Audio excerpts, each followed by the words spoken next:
are listening to the Up and Under podcast, starting in 3, 2, 1.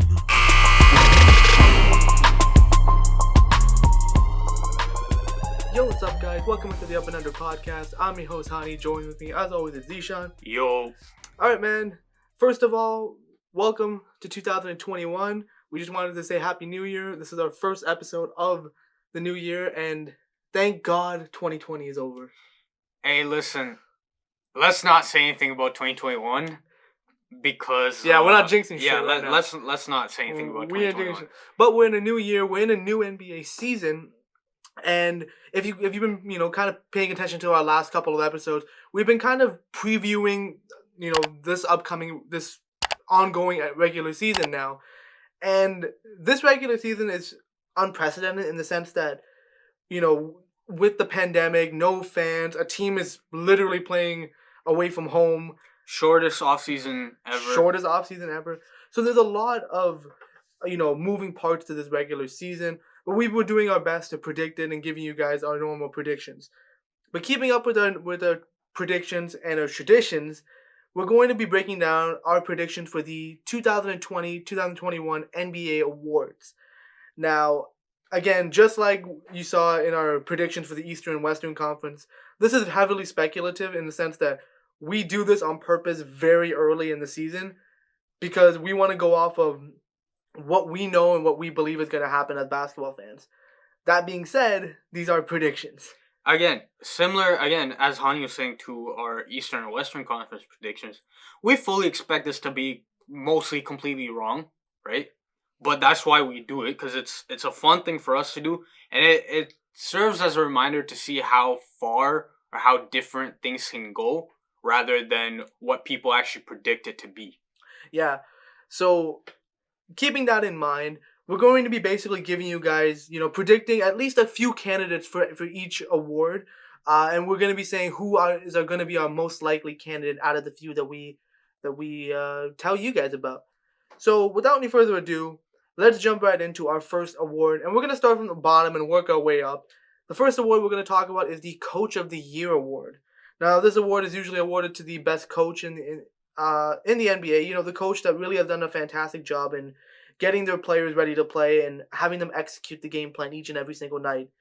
Last season's winner was Nick Nurse of the Toronto Raptors, and honestly, he deserved it out of all the candidates. He probably deserved it the year before as well. Absolutely deserved it the year before. But you know what? Nick Nurse won it last year. This year, though, there's quite a few coaches that could win Coach of the Year. The first candidate is obviously Frank Vogel. Frank Vogel is the coach of the Los Angeles Lakers, won a title with them this past season. He's now a championship experienced coach with an even better team than last year. And, one can argue that it's a better team. You still have LeBron James on the roster. So Frank Vogel is definitely going to be very interesting to watch. Yeah, for sure. He was already a candidate for best coach of the year, going back to his Indiana days, right? And then obviously last year they had a great team. They had the number 1 seed in the Western Conference. But obviously there was a lot of speculation about, first of all, the things that come with having LeBron as their best player. Oh, is the coach actually good or not? All of that kind of speculation. And then obviously it was his first year, especially after his disastrous stint in Orlando, which had a lot of questions about which kind of coach Frank Vogel was. Was he the guy in Indiana or was he the guy in Orlando? I think his coaching last year, especially in the playoffs, I will say, really impressed me. His ability to make adjustments on the fly, his ability to know what to do at the right time. Now, obviously, that has a lot to do with having guys like Rondo, AD, LeBron, Dwight on your team. But for him to be able to make the adjustments that he made last year, really showed me that he's more of the guy that we saw in Indiana rather than what we saw in Orlando. And I think this year, as Hani was saying, they have an even better team.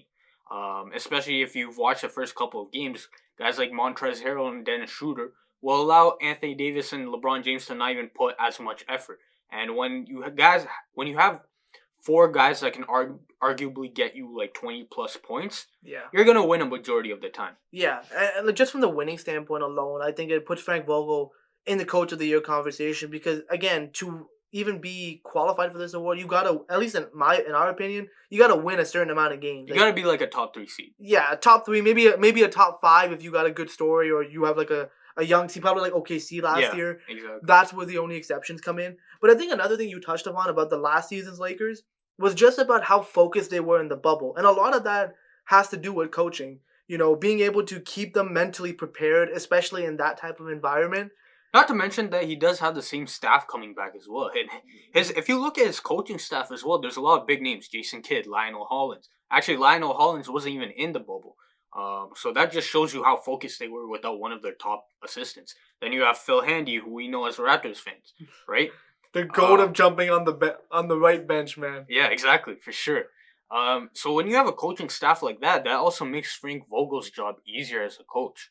And which is why he's had such success in a relatively short time as a Lakers coach.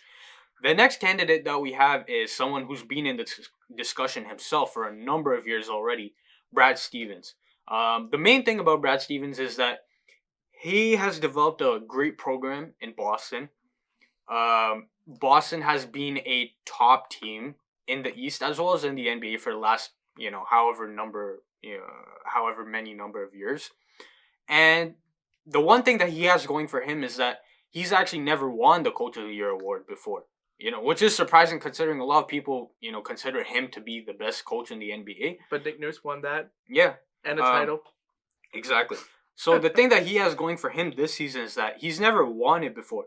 And it can be argued if the Celtics achieve a top 3 seed in the East, which is very possible. We, even in our predictions, if you want to check out our episode about our predictions, we even had them in the top 3 as well.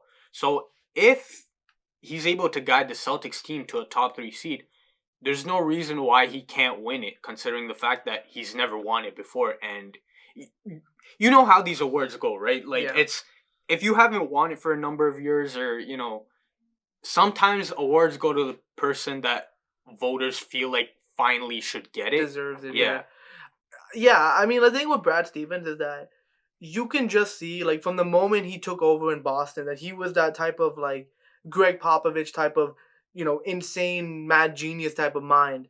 And the way he was able to get his guys to execute a game plan to perfection. And it also helps that he has such amazing young talent in Tatum, Brown, Marcus Smart.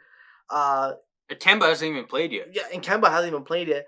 But, the fact that he's able to develop these guys and develop a system around these guys, it's impressive, man. Brad Stevens is a very good coach. And I think the most notable, at least the most visible aspect of his coaching, like the one thing I can look at when I look at Brad Stevens' coaching is the series against the Raptors in the past playoffs. That was an insane the series chess to watch. match Yeah, exactly. between two geniuses was it's something like watch b-ball breakdowns analysis of that series. Watch any other YouTube channels as well. Like, you have to be a true basketball fan to appreciate what the series was. Now, obviously, as Raptors fans, we couldn't really appreciate it because our team was in the series, so we couldn't fully appreciate it. Yeah. But as a non-Raptors or Celtics fan, if you watch that series, you will be blown away by the type of adjustments. And also about Brad Stevens, one more thing before we move on. The one thing for me that stands out about him is his OTAs, his after, timeout Oh, sets. yeah, he's great at those. Yeah. Like, the plays that he runs are just so creative, and, he's ATOs, not OTs. He's a great coach. And definitely deserves a Coach of the Year award nomination, or, like, an award at this point in his career. Which brings us to the next candidate for the Coach of the Year award. This is a coach that has honestly had an up and down run with the team, but has been a good coach, I would say, over the last 7-8 year run that he's been on. He's also one of the longest tenured coaches still in the league right now. And I'm talking about Terry Stotts of the Portland Trailblazers. He's been a great coach. I think last season the injuries killed the Portland Trailblazers, but the fact that they were still even able to get themselves to the playoffs, pretty impressive in its own right, and coaching has a lot to do with that. Dealing with those injuries, dealing with, star players in and out of the lineup. And I'm looking at it that if Portland has a good year, a lot of the credit should go to Terry Stotts being able to put these guys in the right positions to be successful. Especially after like Damian Lillard carried the team last year with the injuries. So yeah, and it's very possible they have a very good team. Like we even had them in our predictions being a top 3, top 4 seed in the West. top 4. Yeah. So considering the fact that they have a very good team, as you're talking about, he's also one of the longest tenured head coaches. So that could also work in his favor, similar to what I said about Brad Stevens, how he hasn't won it before. Something like this could also work out in Terry Stotts' favor. Another guy, I think similar in a similar boat as him, is Mike Malone. Mike Malone has built a great program in Denver. Sacramento screwed up, man. Yeah. Bro, I called this when Sacramento actually fired Mike Malone. I said, like, bro, what were they doing, to be honest? We still don't know. Nobody knows, bro. That was the one coach that DeMarcus Cousins actually liked in his Sacramento Kings tenure, and he was their best coach, and they fired him. So when he went to Denver, I literally called it that this was going to be a good program, and that also helped with Nikola Jokic stumbling into their laps, right? Mike Malone himself has built a great program in Denver.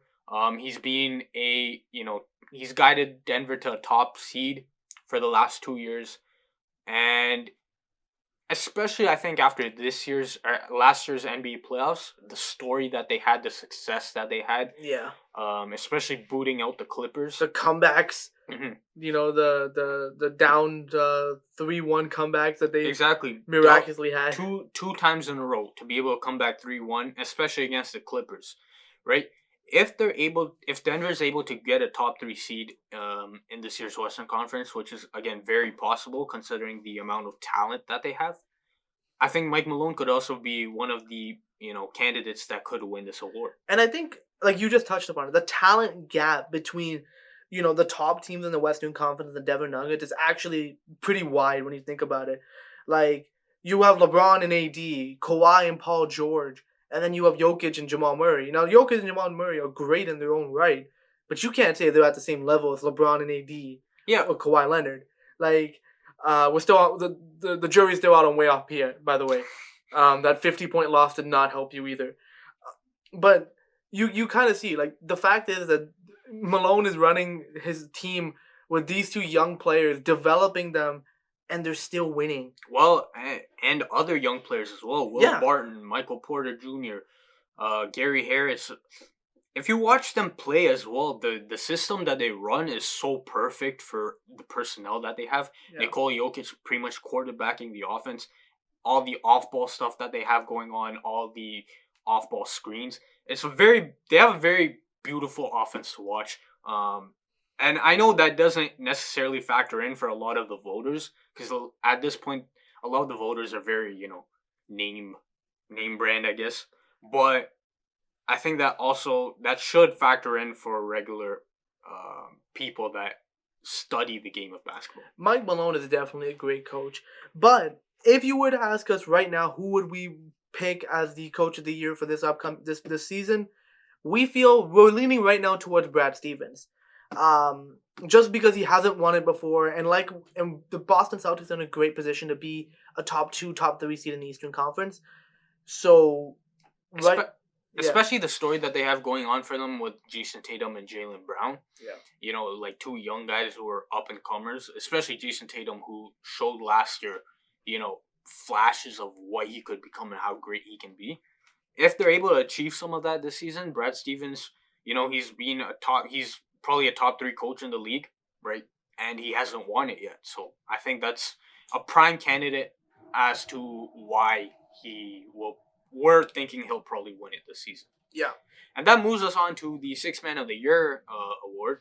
And this can also be, I think, after the Coach of the Year, and maybe besides the MVP award, the rest of the awards can be a lot harder to predict, I think. Especially this early in the regular season, just because it's like, a lot of what we're seeing is so heavily, conflicted, because there are teams that haven't reached their peak yet, or there's teams that start off hot and then are going to eventually fall apart. And this is very heavily predicated based on what we saw last year. which necessarily might not translate to this year. Yeah. You know, new rotations and whatnot. So it is a very hard thing to predict, but, you know, why not? So our first candidate that we have is Jordan Clarkson. Now, Jordan Clarkson was also a candidate for the Sixth Man of the Year award last year. And I think last year really showed Jordan Clarkson at his peak and what he could become.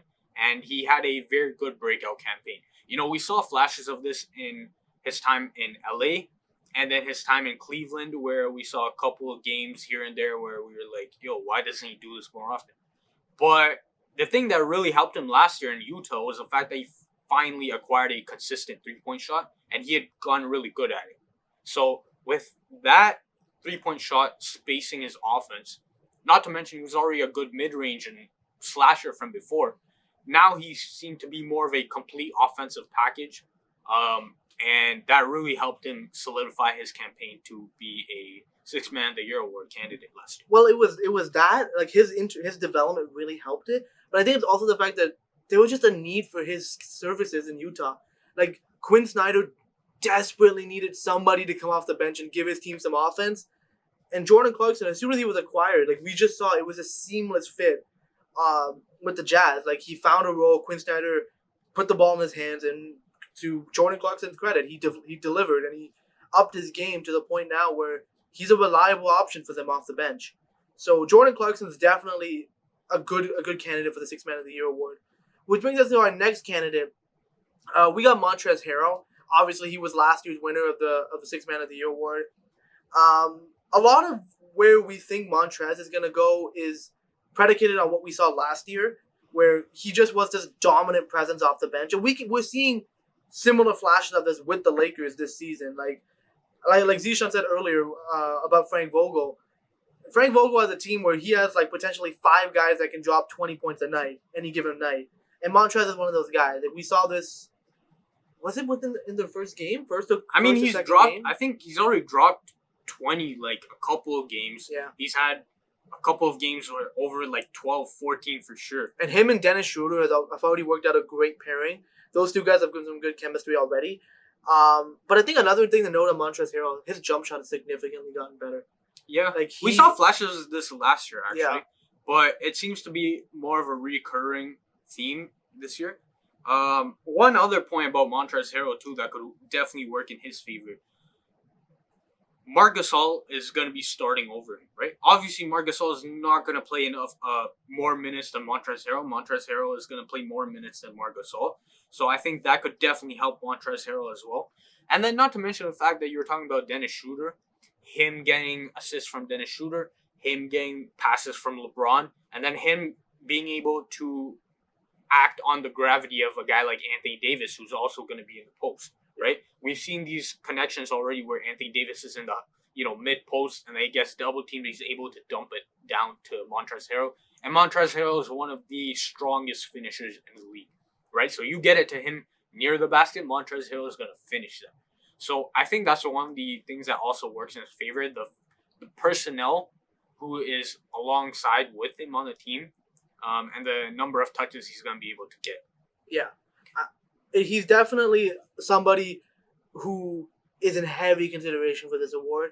My only question with Montrezl Harrell is, with all that he has around him, how much are people going to really think it's him, being that factor off the bench versus his situation that he's surrounded by so many good players?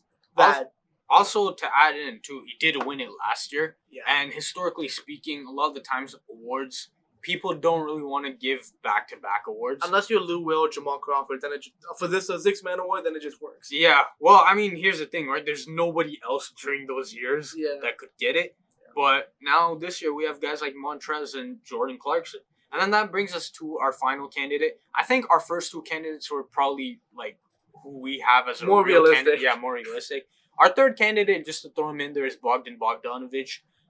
He obviously joined the Hawks this year, in what was a off-season fiasco, right? To put it lightly. I think the one thing he that works for him is that he's on such an offensive-oriented team, right? And he has so many weapons around him as well. Similar to, I think, what Montrezl Harrell has, But for the Atlanta Hawks, there's no dominant presences like LA has, right? There's no Anthony Davis, there's no LeBron James. Obviously, you have Trae Young as your number one guy. But then after that, it gets a lot more, to put in football terms like spread offense, right? You have a lot of the same caliber of players. So I think that could work well in Bogdan Bogdanovic's favor, especially him being probably the first option off the bench when Trae Young goes out. So I think he's also a candidate. Again, this was just another guy to throw out there, but maybe he performs well on his $72 million deal. I mean, Atlanta gave him that massive contract, and they hope that he can be the spark plug off the bench for them. Again, like so far, he's shown some good flashes, good signs for Atlanta. It's just about the likelihood he's gonna win it over the other two guys we mentioned. That's the part that we're questioning. But we just have to throw another name in there, and Bogdan's name just seemed to be the best one that we can throw in for this award. So, which brings us to who we actually are leaning towards, who's gonna actually win this award. We're going with Jordan Clarkson for this award. We just feel like he has the most. He's shown a lot of improvement in his game. He has a great role with Utah, and he fills a need for Utah to be a sixth man. So, he has the most opportunity, I think. Yeah, he definitely has a great opportunity, the most opportunity out of all the guys we mentioned for this award. And not to mention the fact that he hasn't won it yet. So I think, especially sixth man of the year, I think they like to give it to different guys every single season. Unless you're Lou Will. Yeah, or Jordan Crawford, or Jamal Crawford.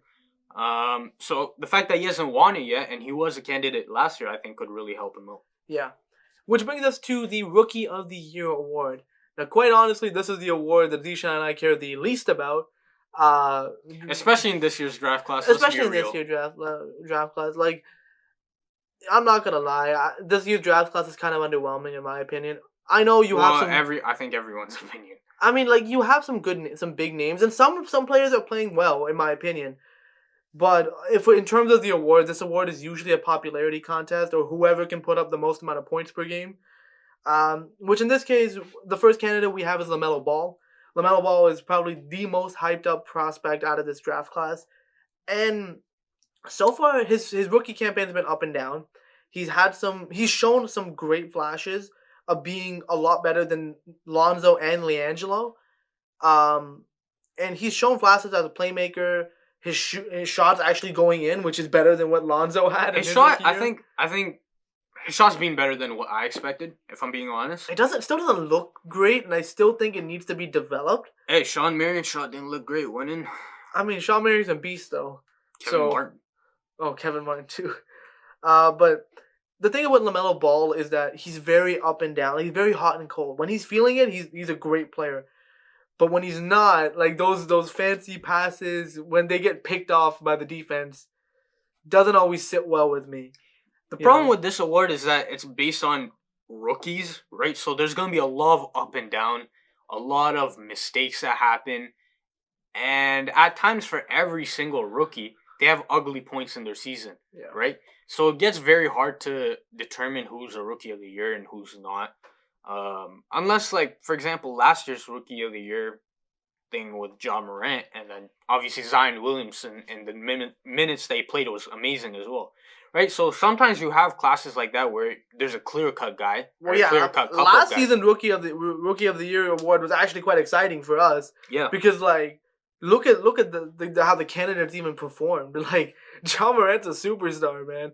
By the way, get well soon, Ja. Well soon, Ja. I mean, superstar's a stretch. Dude, that guy's amazing though. He is better than any of these guys. I would say. So, and again, this is heavily predicated on like the lack, or I guess college, right? Yeah. And the lack of experience that players have. They have no NBA experience for us to, predict this based off of. So I think this is also another reason why it kind of gets hard to predict this award. Another player that we have as a possible candidate for this award is James Wiseman of the Golden State Warriors. Now, I think James Wiseman was a very interesting player because of the fact that he hadn't played basketball in 2 years? Pretty much competitive basketball before. Yeah. But I think in the couple of games that he's played for the Warriors, you're seeing all the tools and the talent that made him, that made scouts look at him as a top 3 draft pick. You're looking at the defensive motor that he has, his length, his finishing ability. And then now in the NBA, there was a lot of questions about his jumper. His jumpers, frankly, looked a lot better than what a lot of people have projected it to be, right? So him being such a complete package for a team like Golden State that needed a player like James Wiseman, I think really bodes well for him in terms of this award. I think you just touched upon it right there. This is a perfect fit for Golden State. Like, a lot of people were going after Golden State to go draft LaMelo Ball, or to draft like Obi Toppin or one of these other guys that the media was hyping up. But if we're talking about fit for their team, for their roster, James Wiseman was the perfect pick. He was the perfect player for them. Like, he's a center, doesn't command the ball too much, can defend at a high level, has potential to develop a jump shot. He's basically I think he can be better than Kevon Looney, but even if he's at Kevon Looney's level, that's still perfect for Golden State and their system. I think he will be better than Kevon Looney, but right now, in terms of the fact that if he's able to even, be what Kevon Looney is, I think already you've seen that he's more dynamic than Kevon Looney is. Yeah, Kevon Looney's kind of boring, but yeah, exactly. But he works. It works, definitely. I think also one of the things that works out for him is that he's gonna have a mentor like Draymond Green. Yeah. You can't ask for a better mentor if you're James Wiseman, right? Yeah. So I think that also works well for him. And then finally, we had to throw in another guy out there. Now, there's other guys like Obi Toppin, but unfortunately, Obi Toppin hasn't played yet. There's also, Cole Anthony. Overall, I like Cole Anthony. I've seen, in glimpses, he's looked very good, very poised as a rookie. Yeah. There's also a couple of names. I think Killian Hayes has been pretty decent for Detroit. Tyrese Halliburton been all right. Overall, it's a lot of, it's rookies, right? So there's a lot of... There's no Malachi Flynn, though. Yeah. There's a lot of meh, right? Last guy we'll throw in there as our final candidate is Patrick Williams. He's looked pretty good out there so far. He's averaging one of the highest point totals in terms of rookies. And, with Billy Donovan as a head coach, he might be able to get opportunities, especially with the fact that Lauri Markkanen has not exactly, been great over the past, last year. And then this year he hasn't shown what we had hoped. I think he also got injured too, which doesn't help. But, Patrick Williams for this team could, hopefully serve them well off the bench. And, hey, there's another guy to throw in there. Yeah.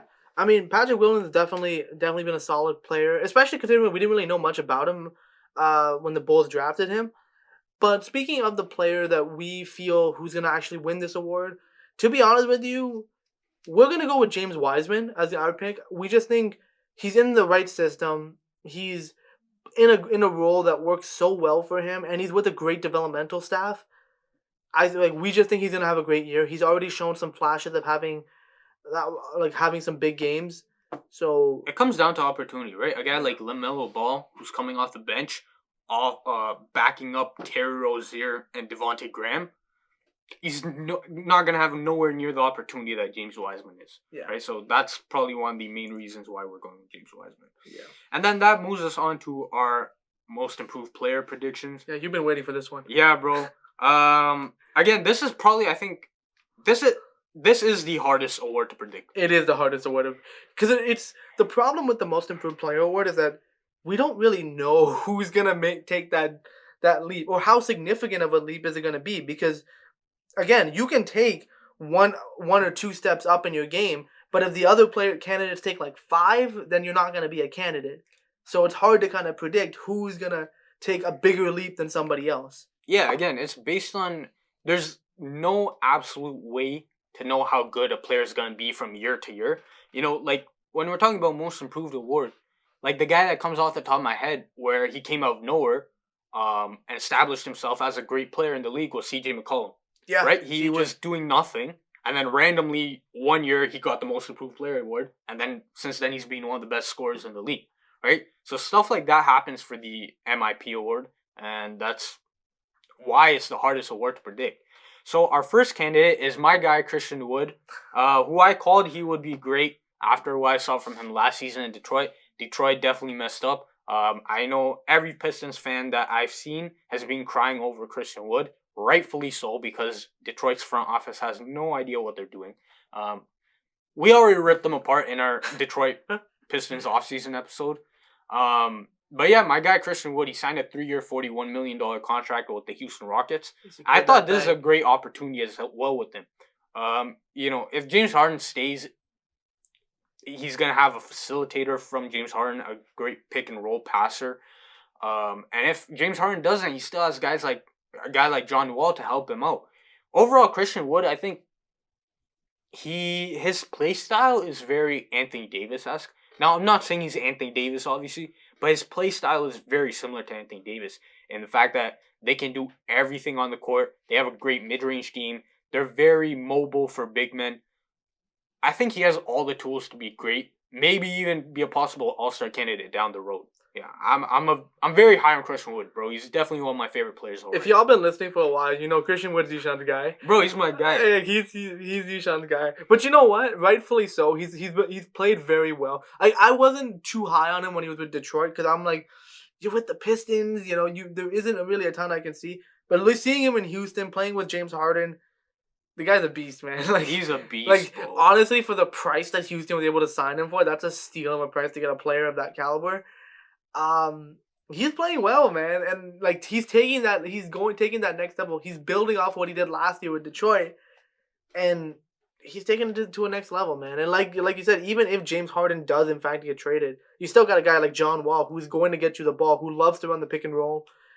And Christian Wood is just that type of mobile center who will roll to the rim, can spread the floor, and can play do everything. Defense. He can play defense, man. Yeah, can do everything. So Christian Wood is definitely in contention for Most Improved Player award. The next player is Colin Sexton. Colin Sexton has had... he's been stuck in Cleveland for the start of his career, so obviously it hasn't been the greatest start to his NBA career. But he's showing flashes, man. He's not as horrible as I think people would anticipate. The first season was rough. I will say that. But last season was where he really, I think, stepped up and showed a lot of people of what he could possibly be. His ceiling obviously was a guy that, could be one of the best scoring guards in the league. But his floor was also, a guy that would not be great at anything. His athleticism wouldn't translate to the NBA. And he just wouldn't overall be great. But he's showing more of, his level towards his ceiling rather than his floor. Last year, he averaged... What did he average last year? 20... Close to 20 points a game. Yeah, exactly. And, again, it's a bad Cleveland team, no doubt. But, they've had a great start to the season. And him and Darius Garland, even though a lot of people had their doubts, me included, they've looked good, bro. They've been a decent fit together. Obviously, it's not going to be seamless fit with two smaller guards. But he's been very good last year, and then he's translating it over to this year as well. In 4 games so far this season, he's averaging 25 points a game and about 4 assists. Now, obviously, the assists, that was the thing with Colin Sexton. He wasn't really a playmaker. And that's why you dropped Darius Garland, who is a playmaker. So, Cleveland isn't entirely hopeless, but, they're still bad. But the main thing is with him and Garland, obviously, the fit is not perfect, right? But... Bro, you don't like Sexland? Yeah, that's probably one of the greatest nicknames ever, bro. Real talk. But in terms of what they do have, I think they've done as well as anybody could have expected given their situation, right? So I think Colin Sexton is definitely one. And Cleveland fans are very high on Colin Sexton, which shows you if you're able to endear yourself to a fan base like that, you have a bright future, I think. It also shows when an organization is patient and giving players the opportunity to grow, they can blossom. Perfect example, Brandon Ingram. You gave the guy some time, and now he's an all-star. I think Cleveland, for them, it was kind of out of necessity because they had nothing else to do. But, hey, after that rough rookie season, a lot of people were like, yo, Colin Sexton's garbage, blah, blah, blah. But they gave him time to develop, and he's developed into something very good for them. Yeah. Unlike, other teams in the bottom of the East who reside in New York State, who don't give any time for their players to develop, right? Yeah. So, Colin Sextons are one of our candidates. And then our final candidate is Markel Fultz. I think this is someone who you were very high on as well. I'm very high on Markel Fultz. I think he looks great, man. He's had a great story for him, especially last year, where he was pretty much dumped onto the Orlando Magic. And we did say, we called as well that this would be a good opportunity for him. And he banked on the opportunity. He did great. I think this year he's even taken the next step forward. I think the main thing that's going on for him is that Jonathan Isaac is going to be out, unfortunately, for the season. So Markel Fultz is going to have more of an opportunity to run the offense, more touches. And he's not playing behind DJ Augustine anymore either, another veteran guy that left to the Milwaukee Bucks. So I think he's going to have even more opportunity this season. And then not to mention the fact that he has a good small big pairing with him and Nikola Vucevic. Yeah. And then Aaron Gordon, who, we've had our criticisms of Aaron Gordon. But on his part, when Jonathan Isaac's not there, he plays pretty good as well. I mean that makes sense because considering they basically have played the same position.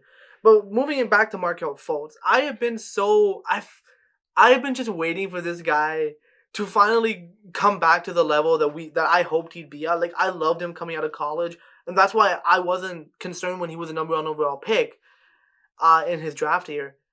Maybe not over Jason Tatum, because I didn't expect Tatum to be that great. Boston finessed Philly. They finessed. But Fultz is not a bad player, and I never thought he was going to be. I think the injury or whatever that was coming out of college really screwed him up. But you're seeing it now. He's always been more of a slasher rather than and a creator rather than a shooter. But the jump shot's coming. Every year that he's been in the league, his jump shot has improved. And now you can see he's averaging 18 points a game, 6 assists. He's shooting about 30% from 3, which still isn't great. But you know what? It's better than the 27% that he shot a couple of years ago. So, and he's taking more. His jump shot looks more confident shooting the ball. Markel Fultz looks better. And if you know what, on a team like Orlando, we said it. Orlando needed a point guard desperately. You have your young point guard now. Yeah. Markel Fultz. I think the main thing with him is that for him, he knows he's done it in terms of jump shot. He's done it before. He did it in college. He was a good shooter in college. He was a good shooter in college. He's done it before. It's just whatever the issue is, he just needs to be able to get over that. I think slowly we're seeing it, right? Especially last year, I think the one thing that really impressed us was, despite the fact that his shoulder was clearly still messed up and his jump shot was still messed up, he wasn't afraid to take it, right? Yeah. Compared to a guy like, and that's important. Not to throw Ben Simmons under the bus, but he hit a 3 today, yo. Yeah, I saw that. Like when you hit a 3 and it's news, that's when you know you don't shoot threes, man. Yeah, like that's the main thing about Markel Fultz, right? He wasn't scared to take those shots. Yeah. So I think that really bodes well for him in his favor. Yeah. In terms of who we're picking as the most improved player this year, I mean, I might have influenced it a bit, but we're going Christian Wood, man. My guy, Christian Wood. Christian Wood. Just out of these 3 guys, I just think he's gonna have the best year out of these 3 guys. He's playing like he's on a lot better team than any of these 2, with better talent, and he's showing out, man. The guy's balling. Not to mention he is a bit older than these other guys as well, so he does have a bit more experience under his belt. He was undrafted, right? Yeah, he's undrafted. So an undrafted guy versus 2 guys that were drafted in the lottery. I mean, he bounced around a lot of teams. Yeah. But, he does have a bit more experience than the other 2 guys. And not to mention the fact that, again, he's on a good team. He has good playmakers alongside him that will feed him the ball. And compared to these other 2 guys, he's probably a better defender. Well, he's better than Colin Sexton. Markel Fultz, I think, is a decent defender for where he's at right now. But Christian Wood is clearly the better defender. He's the better player out of these guys, and we think he's going to have the best year out of these 3 players. Mm-hmm. Which brings us to the Defensive Player of the Year award. Now, this award has honestly become a lot more important in recent years, just based on the fact that defense is so important in the NBA today. Well, certain kind of defenses, I will say that. Okay, yeah. Certain types of defenses are important. Last year, the winner was Giannis Antetokounmpo, which was pretty questionable considering he also won the MVP award, but... I mean, it's not like he didn't deserve it, but historically, that's never been a precedent, right? Michael Jordan and Hakeem Olajuwon were the only 2 players who ever done that. Yeah, so it was a little strange seeing him win, the Defensive Player of the Year award, but there are definitely still candidates this year that will definitely do a great job on the defensive side of the ball. The first of which is Rudy Gobert. Now, we've had our criticism of Rudy Gobert, being an on and off player and, not really being a good offensive player at times, though he's improved. Well, I mean, offensively, the thing is, he's a very good, I think, statistical offensive player in the fact that, he does the dirty work He gets well. the rebounds. He gets the rebounds. dunk. He's one of the best screeners. But in terms of his talent in the offensive game, it's lacking. It's very lacking. But in terms of the defensive side of the floor, you can't deny he is still the best defensive player, one of the best defensive players in the league, one of the best defensive bigs in the league. Like, you don't want to drive in the paint with Rudy Gobert there. You just don't. Like, even now, like, he's just such a dominating presence. He positionally, a lot of what's kind of underrated, he knows where to be positionally. Yeah. Which really helps him blocking shots and just being an overall deterrent. And he's an anchor for Utah's defense. He's a very big factor. And you can see it when Rudy Gobert is playing well on defense, the Jazz have one of the best defenses in the league. Yeah. When he's not playing well, the defense falls apart. So I mean, when he's off the court, the defense falls apart, right? There's a huge jump in their defense. When the thing with Rudy Gobert, people will hate him because of his contract. Granted, we don't like the contract the extension, yeah. Yeah, that was terrible. But the thing that you are guaranteed about with Rudy Gobert, if he's on the floor for your team will be a top 6 defensive team in the league. At least top 10 minimum. But your team is probably going to be a top 5 defensive team in the league. That's what he guarantees you, right? Just by his presence on the court. I think going back to the Defensive Player of the Year award in general, I think this award is also very hard to tell because of the fact that this award is, I think, predicated based on just, I don't know how to say it, based on what people feel, I guess. There's no actual statistics that can really help you determine who is a great defender, right? You can look at the on and off numbers. You can look at steals and blocks and whatnot and defensive rating.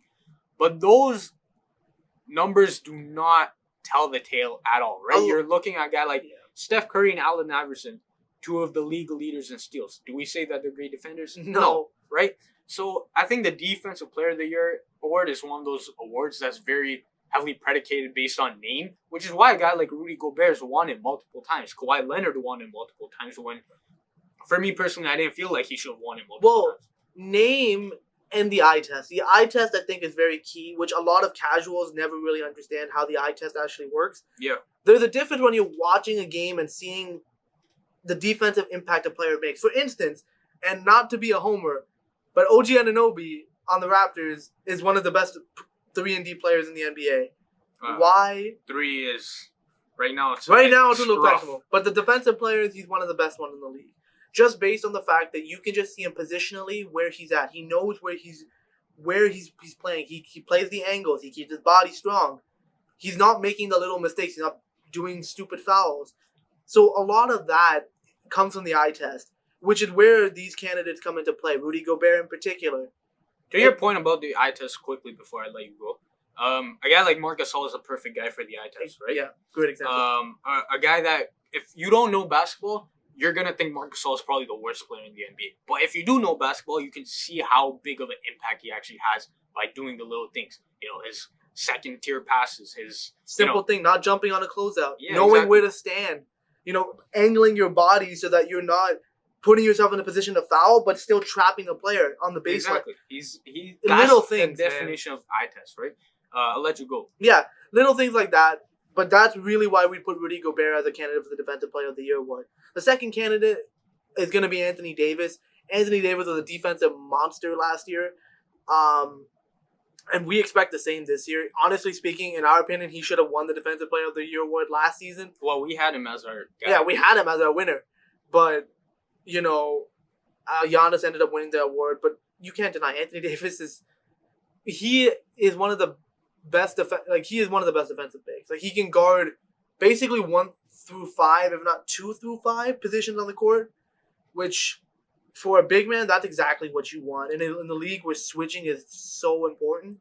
Now, I think the one thing that might hurt him is the fact that with Marc Gasol, this was also the case last year, that he's probably going to have to play on the perimeter a bit more. Especially, I think we've seen this season too, where LeBron James, they're going to rest him even more on defense. So Anthony Davis, a guy like Anthony Davis was guarding Kawhi Leonard in the season opener, right? So he's probably going to be on the perimeter a lot more, which is why you've seen in the first couple of games that his block numbers have been nowhere near what they were last year. I think they'll even out as the season goes on. But I think in terms of the Defensive Player of the Year award, it's impact is a big thing, right? Not just the stats, but the overall floor impact. And then I think also the thing for Anthony Davis is the fact that a lot of people had him as their Defensive Player of the Year last year. So we all know how the awards work. If a guy is, for example, second last year, they might give it to him this year. Right? It happened to Rudy Gobert, actually. Exactly. Which brings us to the third candidate for the Defensive Player of the Year award. We have Bam Adebayo, who, honestly speaking, is one of the best. He's a very good defensive player, man. He's one of the best big men defenders. I don't know when. I think I saw it in the preseason game when the Raptors played the Heat.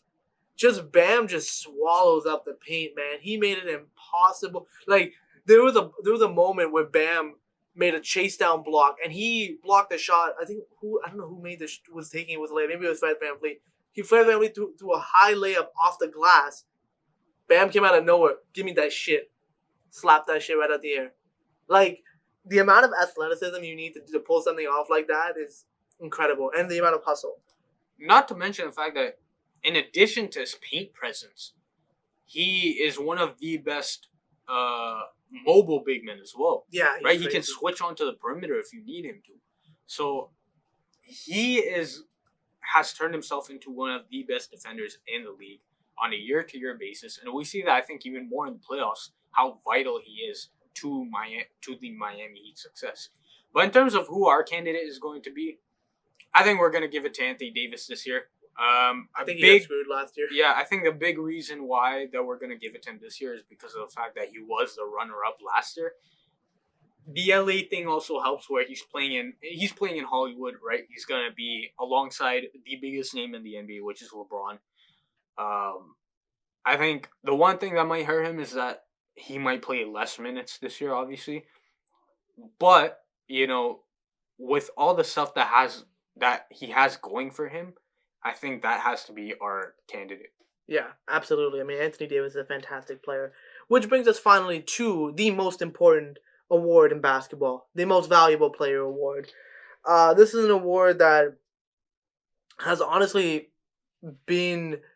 has it been a storybook award? It is a storybook. It's one of the most, I think, vague awards. It's pretty vague. So this award is technically considered the most valuable player. Now, valuable is the key word there. Now, valuable, the reason why it's a key word is because people think of it as this very subjective or very relative term. People think, I think that's a key word, subjective. This award is the definition of subjective.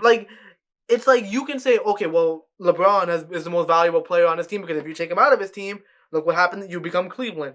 But then you can also be like, oh, look at how much he does on the court for you. Like, look how many points he drops. And, in the case of Russell Westbrook, he averaged a triple-double and got the Thunder to the playoffs. It's a lot of different things, right? The story is a huge aspect of it. And then also you have to also be a top seed. The only time in recent history is important. Yeah, the only time in recent history that a top seeded guy, Westbrook he did not have a top seed in the West. But it was one of those things about the storyline, right? Kevin Durant leaves him. He averages a triple-double. He gets the team to the playoffs. Yeah. The last game of the season, he gets a buzzer beater to pass the triple-double record of Oscar Robertson while knocking Denver out the playoffs. That was a legendary. It was a good shot. That was a legendary game, right?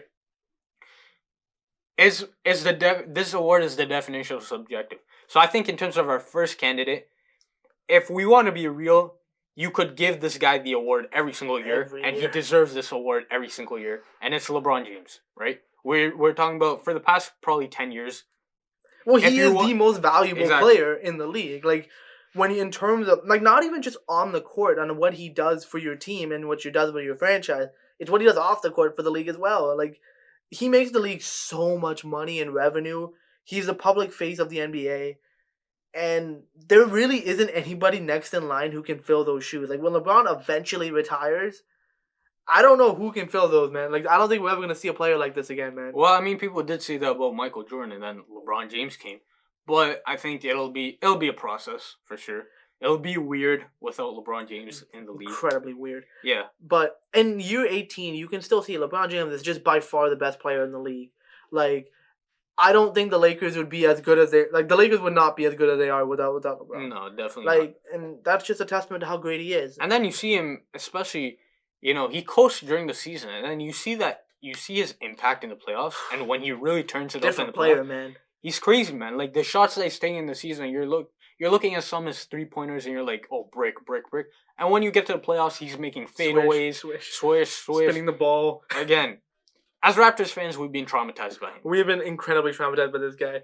But you can't deny, like, when you're being traumatized and destroyed by arguably the GOAT of this generation. No, not arguably. He is. Yeah, he is the GOAT of this generation. Who am I kidding? It's just, there's nothing more I can say to convince anyone. LeBron James is clearly, he's always in the MVP conversation because he is the most valuable player in the league. Again, for this season, they might just coast him so hard that like his production is nowhere near to the rest of the MVP candidates. Yeah, instead of 27, 8, and 9, he'll be like 25, 7, and 8. Yeah, maybe. A bad year, man. Yeah, bad year. Yo, is LeBron turning into one of the worst players?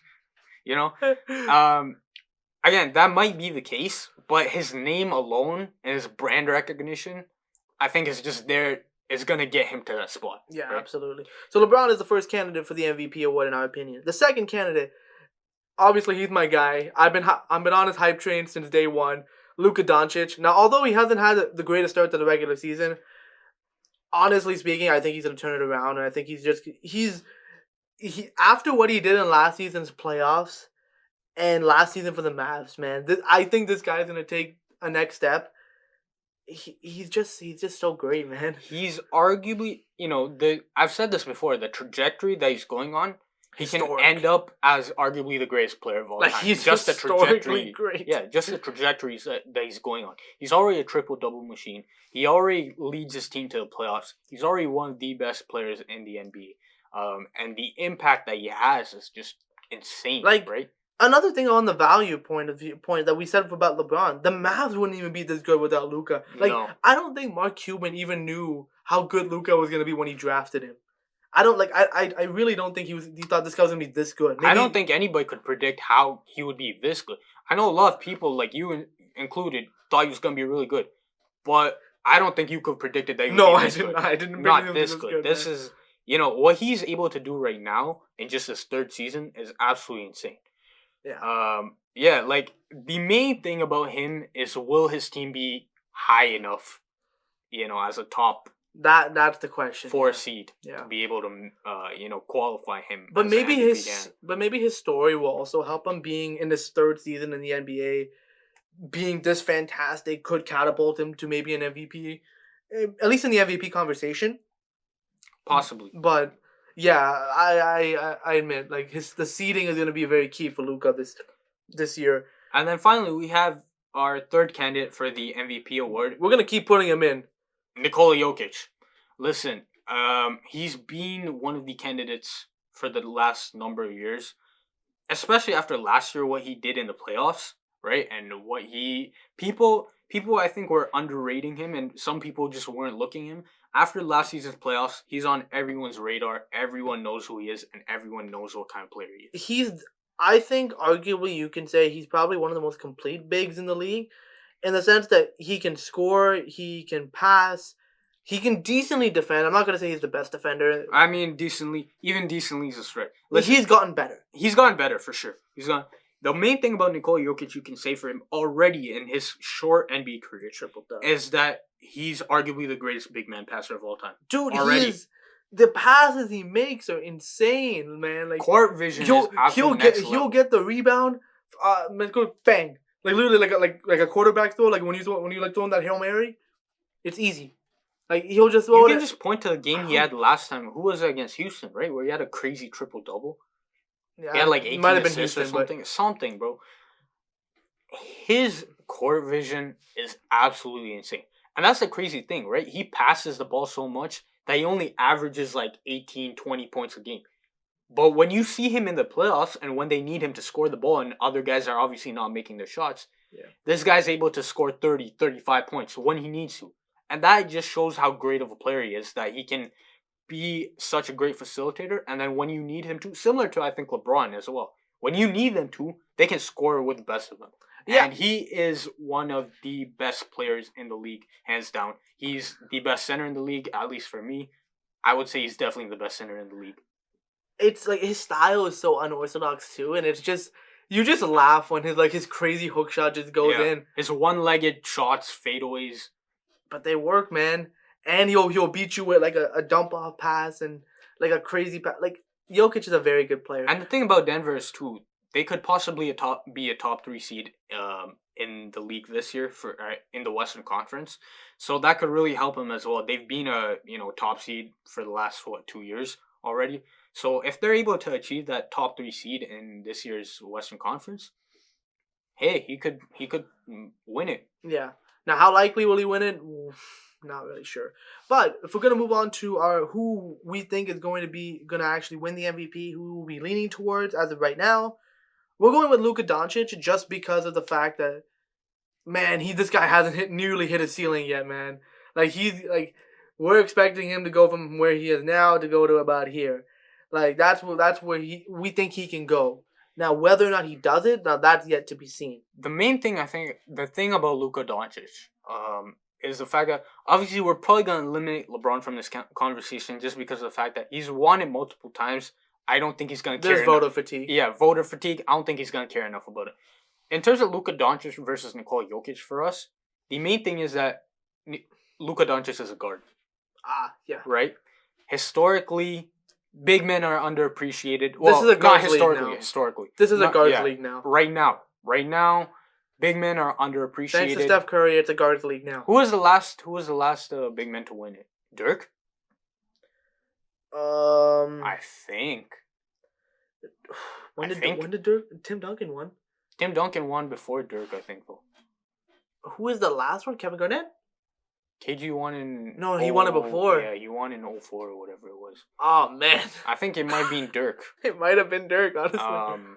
Yeah, it might have been Dirk, the last big man. I can't remember anybody And the thing with Dirk was that he was such a great offensive player and so unorthodox in terms of what people had expected from the power forward position before him. Yeah. Right? And what he turned the power forward position into after him. So, yeah, like... Dirk, I think, might have been the last big man to win the MVP award. So, in terms of that respect, I think that also works well for Luka Doncic, in terms of the fact that it is a guards league, right? So, I think that could also help him in his case. Who? Yeah, it's Dirk. I mean, I guess if you want to classify Giannis as a big man, I guess, but Giannis is more of a wing kind of player. The last true big man, I think, was probably Dirk Nowitzki. Yeah, Dirk. Dirk. If not, you can go Kevin Garnett. But that's crazy, man. Dirk Nowitzki is the last big who's actually won the MVP award. But yeah, we feel it's gonna be Luka Doncic is gonna be winning the MVP award. Let us know what you guys think. Do you guys agree or disagree with our awards picks? For YouTube listeners, you can write it in the comments section down below. Who do you think is gonna win the NBA awards this year? For podcast, for audio listeners, definitely let us know on social media. But with that concludes this week's episode. We hope you guys enjoyed it.